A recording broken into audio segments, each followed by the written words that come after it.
L'air de la chambre d'hôtel avait cette odeur particulière, stérile et chimique, un mélange de climatisation glaciale, d'amidon industriel et de lac pour cheveux bon marché. J'avais 13 ans, mais le miroir me renvoyait l'image d'un petit homme d'affaires, ou pire, d'un politicien miniature en route pour une campagne électorale éternelle. Mon reflet me semblait étrange, une marionnette sophistiquée dont les fils étaient tirés par des mains invisibles, tissées d'attentes et de prières ferventes. Les gens me traitaient comme si j'avais 45 ans. Ils ne voyaient pas l'enfant qui collectionnait encore secrètement les figurines Lego et qui rêvait de céréales trop sucrées le samedi matin.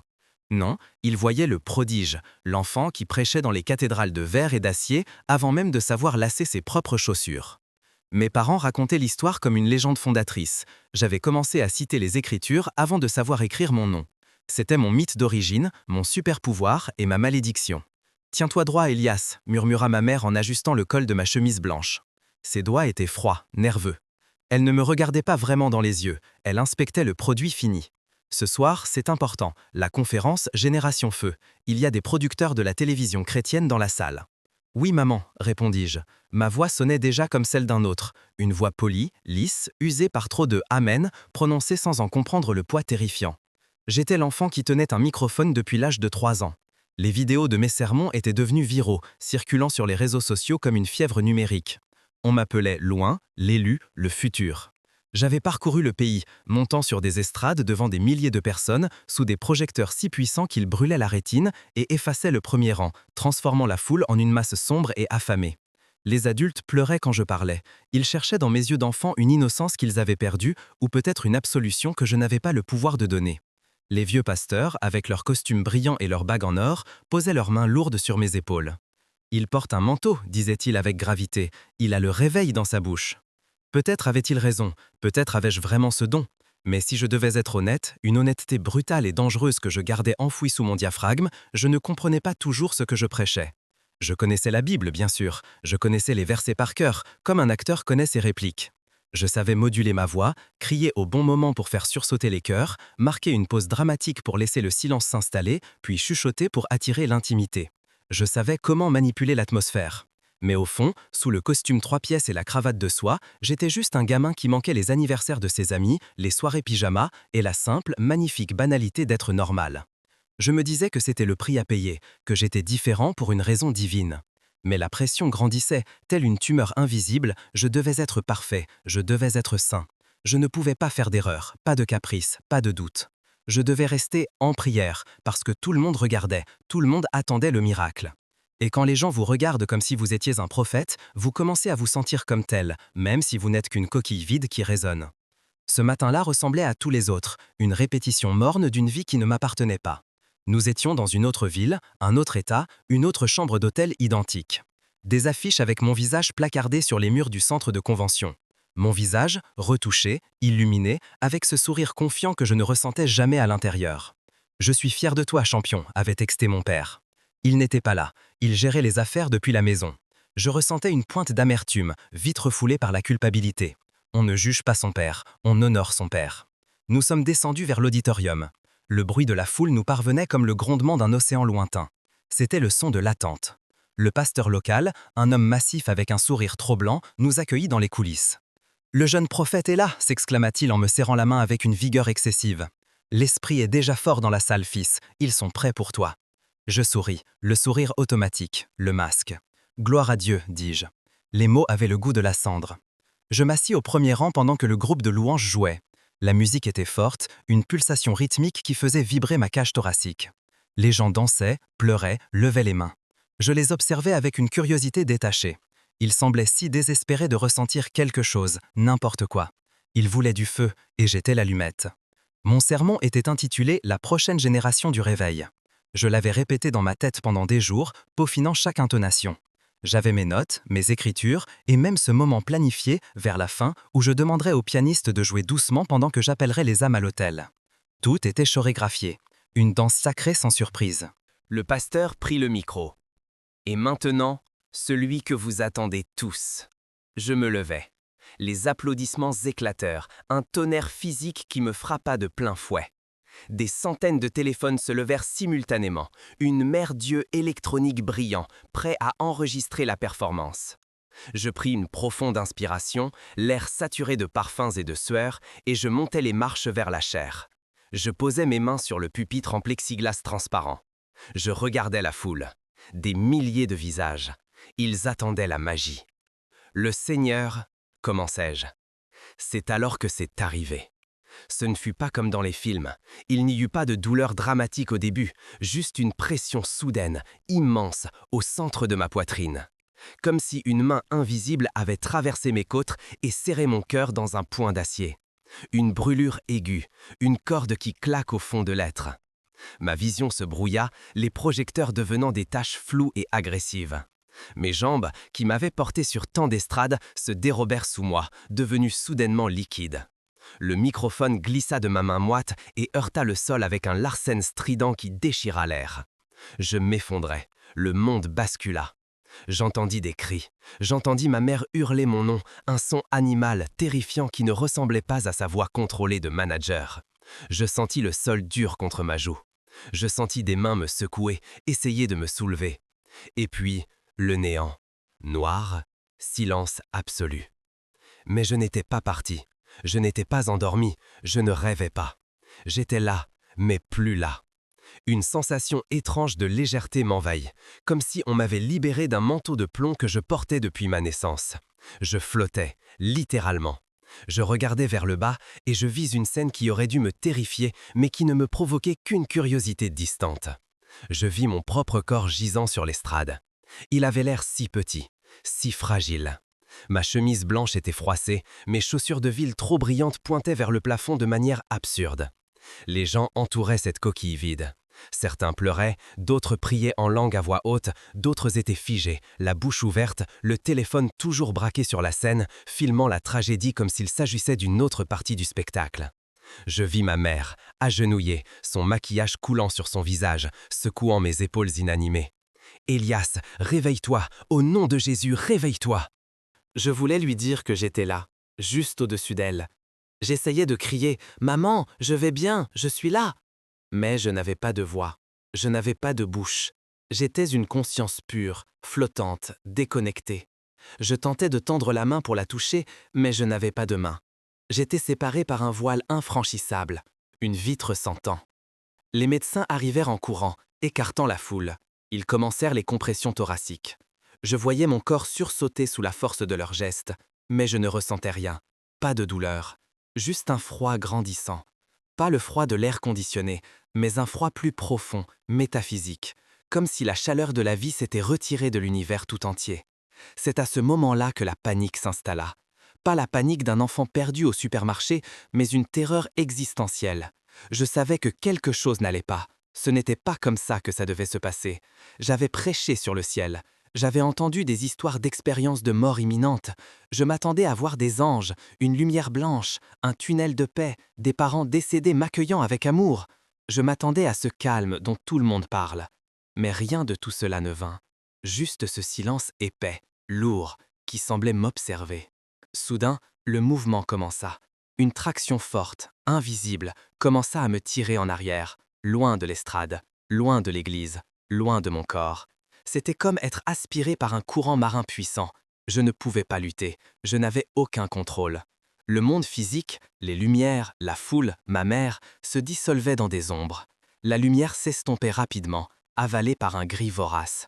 J'étais emmené quelque part de non familier, quelque part qui ne semblait pas sûr du tout. Je pensais que je ressentirais la paix si je mourais, car j'étais loin, n'est-ce pas? J'étais le garçon qui connaissait Dieu.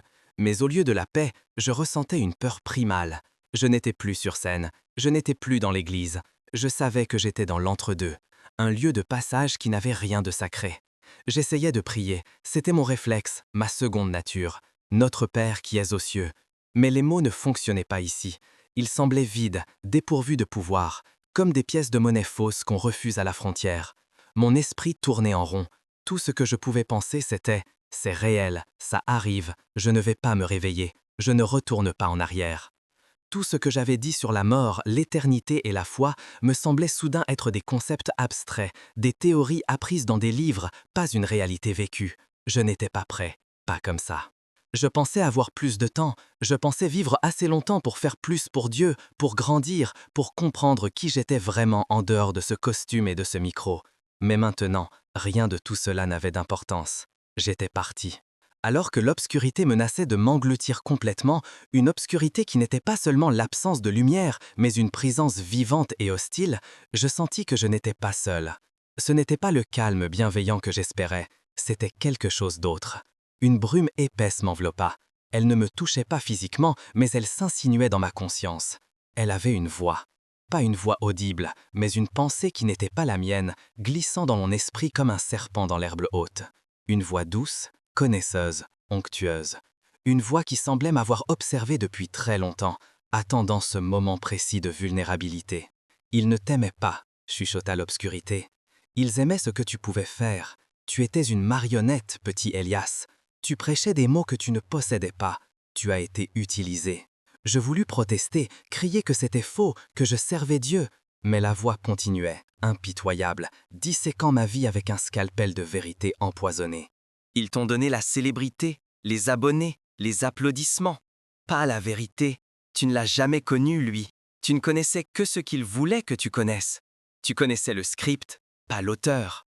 Je me sentis nu à l'intérieur, dépouillé de mes titres, de mes vidéos virales, de mes sermons oints. L'obscurité se fit plus lourde, plus proche, me montrant des images, des fragments de ma propre mémoire que j'avais soigneusement enterrés. Je vis les moments où je me sentais vide après un service, pleurant seul dans la salle de bain de l'hôtel. Je vis les fois où je priais sans aucune intention, juste pour remplir le silence. Je vis les moments où j'apprenais des versets pour la performance, pour l'effet rhétorique, et non pour nourrir mon âme. Ils t'ont appelé choisi, railla la voix, mais ils ne t'ont jamais dit le coup. Tu es une coquille vide, Elias, un écho, un produit marketing. Les accusations frappaient comme des coups de poing. Le pire, c'était qu'une partie de moi, une partie terrifiée et honnête, savait que c'était vrai. J'avais cru aux louanges, j'avais ignoré les espaces vides dans mon cœur. J'avais continué, même quand j'étais fatigué, pour maintenir l'image en vie. J'avais pensé faire l'œuvre de Dieu, mais soudain, dans cet abîme froid, je n'en étais plus sûr. Étais-je le message ou juste l'emballage? Je me sentis couler. La scène, les gens, l'ambulance qui devait sûrement être en route, tout cela avait disparu. Seule la présence des accusations demeurait. J'essayais de rassembler les mots que j'avais prêchés, les écritures que j'avais dites avec tant de foi apparente. Elles se dispersèrent comme des feuilles sèches dans un ouragan. Aucun de ces mots ne tenait le pouvoir dans cet endroit. Je les avais mémorisés, je les avais performés, mais je ne les avais pas possédés. La peur changea de nature. Ce n'était plus la peur de la douleur ou de la mort, mais la peur d'avoir eu tout faux.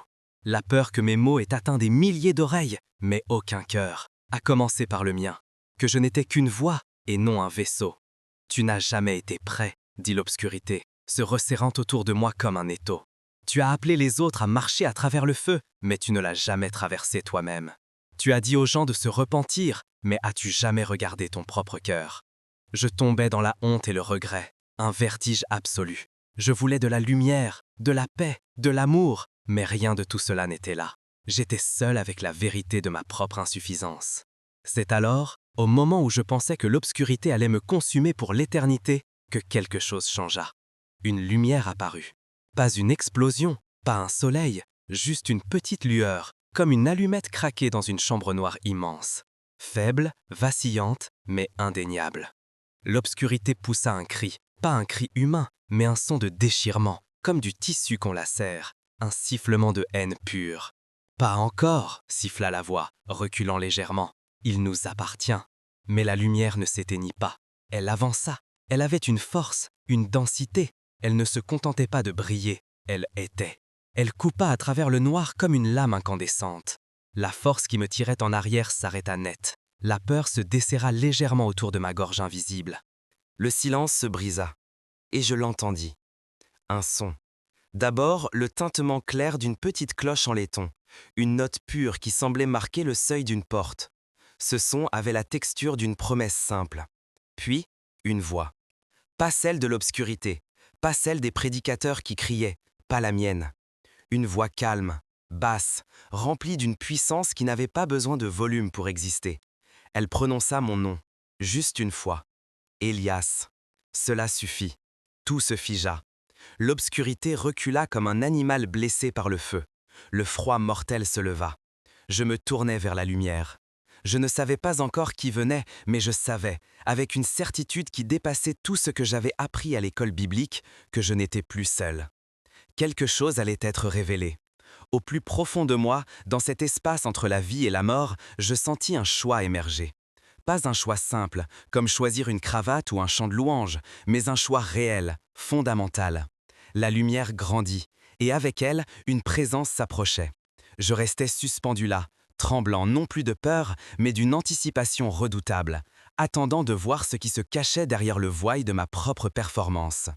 J'entendis alors un son, distinct, cristallin, qui trancha le silence oppressant de cet entre-deux-mondes. C'était le tintement d'une petite cloche en laiton. Une seule note, claire, qui semblait marquer le seuil d'une porte invisible. Ce son n'avait rien de menaçant. Il résonnait comme une promesse simple, une invitation à franchir une limite que je n'avais jamais osé imaginer. Puis, je le vis. La lumière, qui avait d'abord percé les ténèbres comme une lame, ne se contentait plus d'illuminer. Elle devenait une présence. Elle n'était pas simplement un phénomène optique, elle était vivante, dotée d'une intention. Elle s'enroula autour de moi, non pas comme une couverture, mais comme une armure de feu qui ne brûlait pas. Une chaleur qui semblait cautériser les plaies invisibles de mon âme. Les accusations de l'obscurité, ces voix sifflantes qui m'avaient traité de marionnette et d'imposteur, se dissipèrent comme de la brume au soleil levant. Elles ne pouvaient pas coexister avec cette pureté. Dans ce calme soudain, absolu, je perçus une vérité terrifiante et magnifique. Je n'étais plus seul. Quelque chose allait être révélé. Au plus profond de moi, dans cet espace entre la vie et la mort, je sentis un choix émerger. Pas un choix simple, comme choisir une cravate ou un chant de louange, mais un choix réel, fondamental. La lumière grandit, et avec elle, une présence s'approchait. Je restais suspendu là, tremblant non plus de peur, mais d'une anticipation redoutable, attendant de voir ce qui se cachait derrière le voile de ma propre performance. J'entendis alors un son, distinct, cristallin, qui trancha le silence oppressant de cet entre-deux-mondes. C'était le tintement d'une petite cloche en laiton. Une seule note, claire, qui semblait marquer le seuil d'une porte invisible. Ce son n'avait rien de menaçant.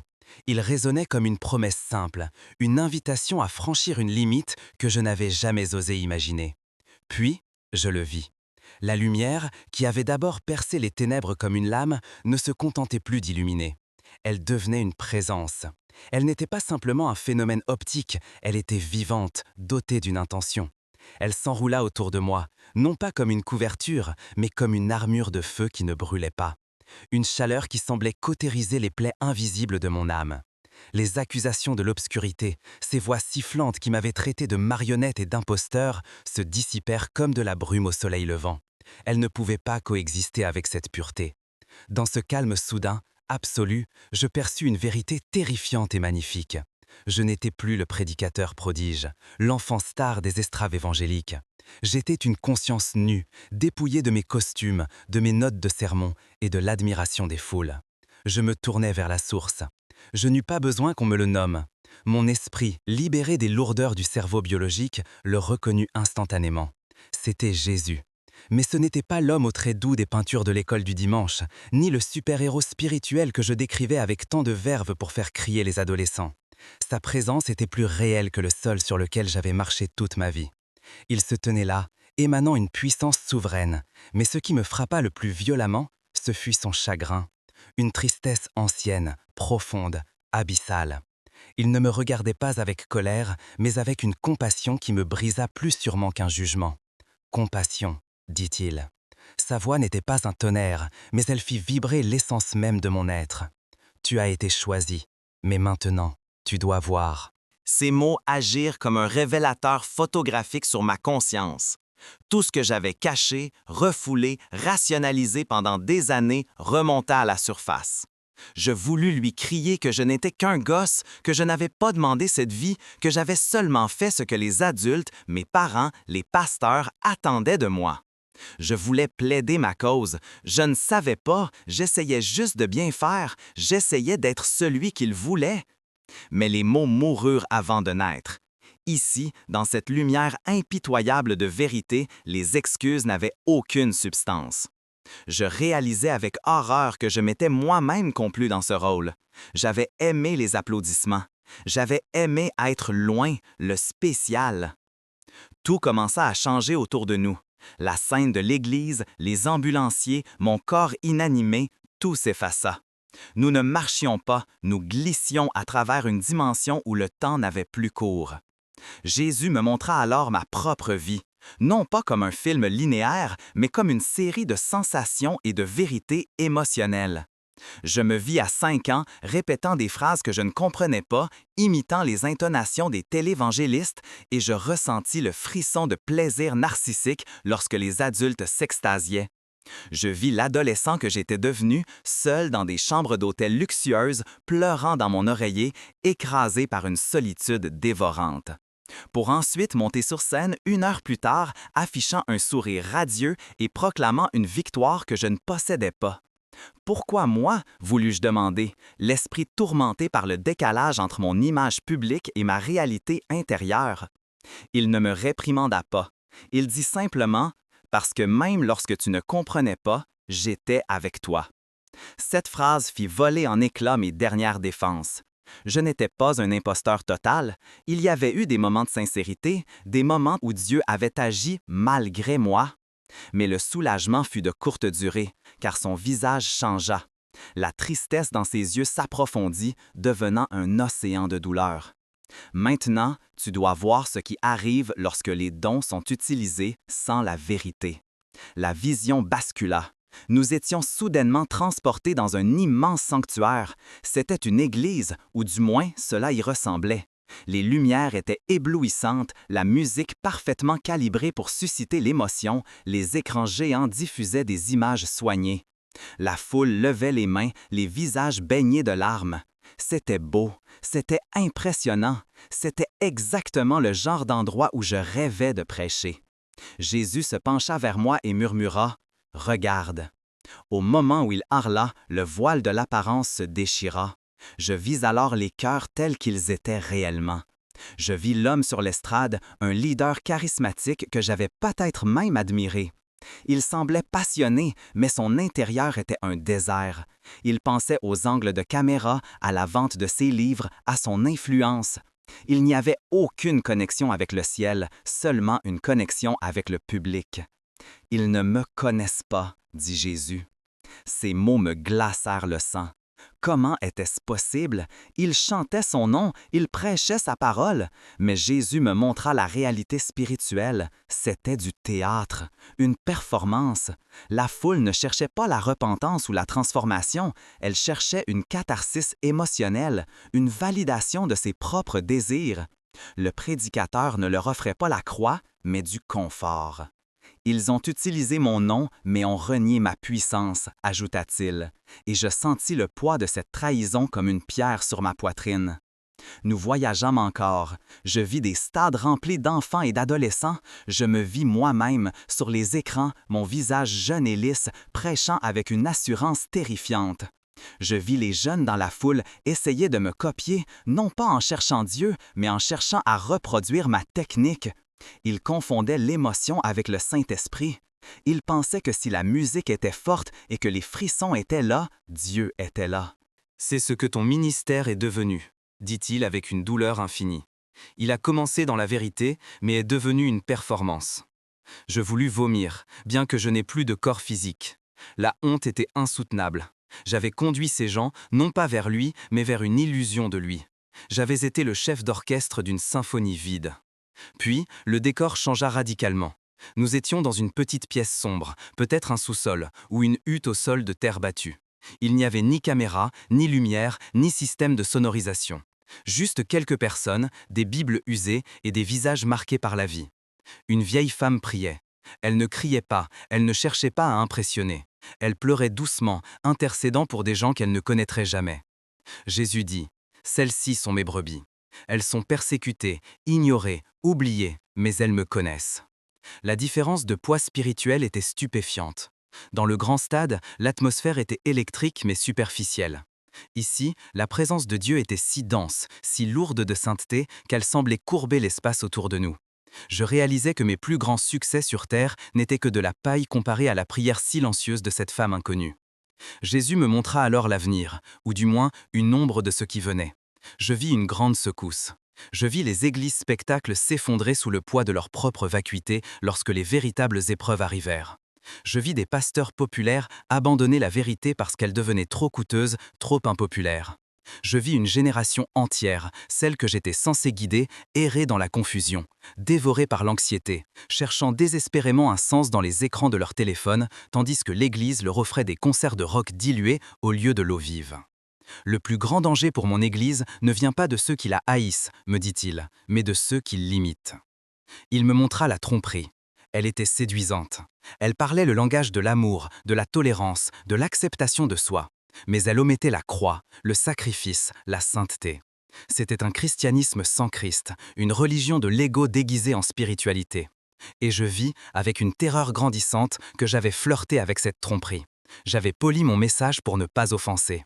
J'avais cherché à être pertinent plutôt qu'à être vrai. « Est-ce qu'il y a de l'espoir ?» demandai-je, ma voix intérieure tremblante. Il me regarda, et dans ses yeux, je vis l'amour qui avait motivé la création de l'univers. Oui, toujours. Tant qu'il y a du souffle, il y a de l'espoir. Mais ils doivent se réveiller. Il me montra alors le reste. Des jeunes, comme moi, mais différents.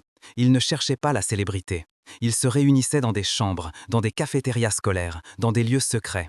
Ils avaient un feu dans les yeux que je n'avais jamais vu dans mes conférences. Ils étaient brisés, humbles, mais féroces.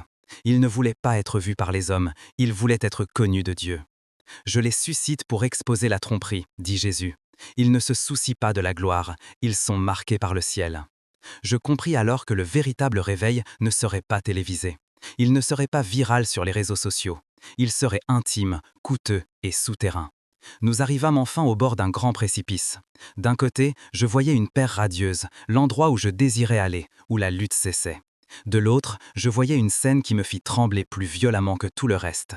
Je vis une foule de leaders religieux, des hommes et des femmes que j'avais vus en couverture de magazines, des gens qui avaient rempli des stades. Ils se tenaient devant lui, criant « Seigneur, Seigneur, n'avons-nous pas prophétisé en ton nom? N'avons-nous pas chassé des démons en ton nom ?» Mais le Jésus de la vision restait immuable, son visage empreint d'une gravité judiciaire. « Je ne vous ai jamais connu, dit-il. Vous avez utilisé mon nom, mais vous n'avez pas marché avec moi. Vous connaissiez les foules, mais pas moi. » Je vis leur visage se décomposer, non pas de peur d'une punition arbitraire, mais de la réalisation soudaine et insupportable qu'ils avaient passé leur vie à construire un royaume à leur propre gloire en utilisant les briques du royaume de Dieu. Ils avaient réussi sur terre et échoué dans l'éternité. Jésus tourna son regard vers moi. Je me sentis traversé de part en part. « C'est ce qui arrive, dit-il, une séparation, une révélation. Et maintenant, tu dois décider. » Je sentis le poids de ce choix. Ce n'était pas seulement choisir de vivre ou de mourir, c'était choisir comment vivre. Si je retournais, je ne pourrais plus jamais être ce garçon qui sourit pour les caméras. Je ne pourrais plus jamais prêcher un sermon juste pour obtenir des Amen. Je devrais devenir une voix qui dérange, une voix qui avertit, une voix qui risque d'être rejetée par le système même qui m'avait couronné prince. Porte la vérité ou porte la foule. Mais tu ne peux pas porter les deux, déclara-t-il. Sa main restait tendue, non pas pour me saisir, mais pour m'offrir le feu. Je revis les visages de ma génération. Les garçons perdus dans la pornographie et la confusion identitaire, les filles cherchant leur valeur dans les likes, tous affamés de quelque chose de réel et ne recevant que du plastique spirituel. Je sentis une urgence brûlante naître en moi. Ce n'était plus l'ambition de l'enfant prodige, c'était le fardeau du prophète. Je ne voulais plus de la célébrité, je voulais le feu. Je ne voulais plus des applaudissements. Je voulais l'onction, la vraie, celle qui coûte tout. Je hochai la tête, mon âme criant un oui silencieux mais définitif. Je tendis ma main spirituelle vers la sienne. Au moment où je touchais cette flamme vivante qu'il me tendait, une douleur exquise et une puissance terrifiante m'envahirent. Je compris que je signais l'arrêt de mort de l'enfant que j'avais été pour laisser naître l'homme que je devais devenir. La vision commença à trembler, se dissolvant dans un tourbillon de lumière et d'ombre. Le visage de Jésus s'éloigna, mais son regard resta gravé au fer rouge dans ma conscience. « Souviens-toi », semblait dire le silence, « le spectacle est terminé. » Puis, la sensation brutale de la gravité revint. Le froid clinique, l'odeur d'antiseptique, la douleur aiguë dans ma poitrine, comme si mes côtes avaient été écartelées pour y faire entrer un cœur nouveau, trop grand pour ma cage thoracique. J'ouvris les yeux. La lumière crue de l'hôpital m'agressa. Le bip rythmique et monotone du moniteur cardiaque était le premier son de ce monde à m'accueillir. Puis, les sanglots. Je sentis la main de ma mère, moite et tremblante, serrer la mienne, et celle de mon père agripper mon autre bras. Ils étaient là, suspendus entre le choc et le soulagement, priant probablement pour que leur enfant miracle revienne. Mais alors que je prenais ma première inspiration, une goulée d'air qui brûlait mes poumons, je sus qu'ils se trompaient. L'enfant qu'ils connaissaient était mort sur cette scène. Celui qui venait de se réveiller dans ce lit d'hôpital était un étranger, un survivant d'un naufrage invisible, porteur d'un secret qui allait soit sauver, soit incendier le monde qu'ils avaient si soigneusement construit autour de moi. Je regardais autour de la pièce. Je vis une infirmière vérifier les machines. Je vis un téléphone posé sur la table de nuit, l'écran noir, ce miroir de poche de notre vanité collective. Je me souvins de tout, de chaque mot, de chaque vision, de la tristesse dans les yeux du maître. Je n'étais pas revenu pour être rassuré. J'étais revenu pour avertir. Et alors que ma mère murmurait « Merci Jésus, il est revenu », je pensais avec une lucidité terrifiante « Oui, je suis revenu, mais vous n'allez pas aimer ce que j'ai rapporté ». Les jours qui suivirent mon réveil à l'hôpital furent flous. Une succession de visages penchés sur moi, de médecins murmurant des termes techniques et de mes parents oscillant entre une terreur rétrospective et une euphorie mal dissimulée. Pour eux, j'étais le Lazare des temps modernes. Pour le monde extérieur, j'étais devenu une énigme virale, le garçon qui est revenu. Mais à l'intérieur, dans la forteresse silencieuse de mon esprit, je luttais pour concilier deux réalités inconciliables. Le monde bruyant et superficiel que j'avais quitté et la vérité incandescente que je portais désormais comme un charbon ardent dans ma poitrine. Ma mère me tenait la main, mais je sentais que sa prise était différente. Elle ne tenait plus celle de son petit garçon, mais celle d'un investissement divin qui venait d'être sauvé de la faillite. « Tu vas raconter ce que tu as vu, n'est-ce pas ?» me demanda mon père un soir, alors que la lumière orangée du crépuscule baignait ma chambre d'hôpital. Il avait son carnet à la main, prêt à noter les détails célestes, les rues pavées d'or, les anges chantants. Il cherchait le script du prochain grand spectacle.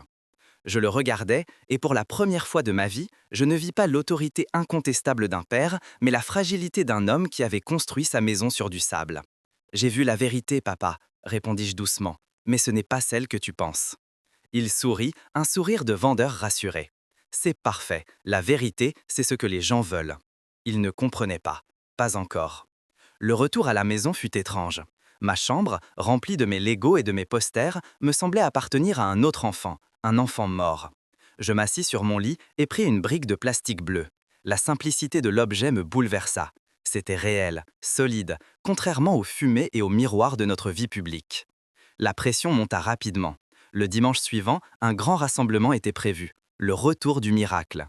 Les affiches étaient déjà imprimées.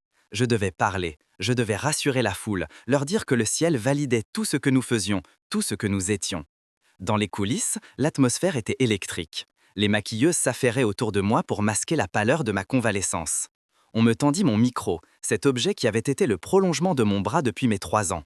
Il me parut soudain incroyablement lourd, comme s'il était fait de plomb. « Sois puissant », me chuchota mon père en me poussant vers le rideau, fais-les pleurer de joie. Le rideau s'ouvrit. La lumière des projecteurs m'aveugla, une imitation grossière de la lumière divine que j'avais rencontrée dans l'au-delà. La foule rugit, des milliers de personnes, debout, scandant mon nom. Avant, ce bruit m'aurait nourri. Aujourd'hui, il me donnait la nausée. Je voyais ce que Jésus m'avait montré, des brebis affamées qu'on gavait de vent. Je m'approchai du pupitre en verre. Le silence se fit, un silence d'attente, lourd d'exigence. Ils voulaient le spectacle. Ils voulaient la confirmation que leur divertissement était de la piété. J'ouvris la bouche pour dire les mots convenus, les formules de gloire et de puissance que je maîtrisais si bien. Mais ma gorge se serra. La vision de la flamme, petite et fragile dans l'obscurité, me revint. « Choisis », m'avait-il dit, « porte la vérité ou porte la foule. » Je baissai le micro. Je regardais mes parents au premier rang. Ma mère avait les mains jointes, les yeux brillants d'orgueil anticipé. Mon père vérifiait le retour vidéo sur son téléphone. Je pris une profonde inspiration. « Je ne suis pas un prophète », dis-je. Ma voix était calme, sans les intonations théâtrales que j'avais apprises. Le système de sonorisation porta mes mots jusqu'au fond de la salle. Un murmure confus parcourut l'assemblée, ce n'était pas le début prévu. Pendant des années, Continuai-je, je vous ai donné ce que vous vouliez, de l'émotion, du bruit, une performance. Je marquai une pause, sentant la peur me quitter pour laisser place à une paix immense, solide comme un roc. J'ai failli mourir. Et là-bas, je n'ai pas vu de scène, ni de caméra. J'ai vu que Dieu ne s'intéresse pas à nos spectacles, il s'intéresse à nos cœurs. Dans la régie, je vis les techniciens s'agiter. Mon père se leva à demi, me faisant signe de reprendre le script, de chauffer la salle. Je l'ignorais. J'ai vu des gens prier dans le secret, sans personne pour les applaudir. J'ai vu que c'était cela, la vraie foi. Nous avons fait de cette église un théâtre, dis-je en balayant la salle du regard, et j'ai été votre acteur principal, mais la pièce est finie. Je posai le micro sur le pupitre, un bruit sourd, définitif. Je ne veux plus être célèbre, dis-je d'une voix nue, sans amplification, mais le silence était tel que beaucoup m'entendirent. Je veux juste connaître Jésus, pour de vrai, et je crois que vous aussi. Je quittai la scène, je ne m'effondrai pas, je ne levai pas les bras au ciel, je descendis simplement les marches, traversai l'allée centrale sous le regard stupéfait de la foule et sortis par les grandes portes du fond. Dehors, l'air était frais, c'était le soir, les étoiles commençaient à percer le voile urbain. Je m'attendais à la colère, je m'attendais à la fin de tout, et d'une certaine manière, c'était la fin du mensonge. Mon père me rejoignit en courant, le visage rouge, la respiration courte. « Qu'est-ce que tu as fait? Tu as tout ruiné, les sponsors, la tournée, les… » Il s'arrêta net. Ma mère était arrivée derrière lui. Elle ne regardait pas son mari, elle me regardait moi. Des larmes coulaient sur ses joues, mais ce n'étaient pas des larmes de spectacle. C'étaient les larmes d'une mère qui voyait enfin son fils et non plus son produit. « Il a raison, dit-elle doucement. Mon père se figea. « Quoi ?»« Il a raison, Robert. On s'est perdu. On l'a perdu. » Elle s'avança vers moi et, pour la première fois depuis des années, elle me serra dans ses bras sans se soucier de froisser ma chemise ou de ruiner son maquillage. Je sentis son cœur battre contre le mien. « Pardonne-nous » sanglota-t-elle. Cette étreinte fut le début de ma véritable guérison. Les mois qui suivirent furent difficiles, mais d'une beauté déchirante. Les engagements furent annulés. Les amis célèbres disparurent aussi vite qu'ils étaient venus. Les revenus chutèrent, nous obligeant à déménager dans une maison plus petite, dans une ville où personne ne nous connaissait vraiment.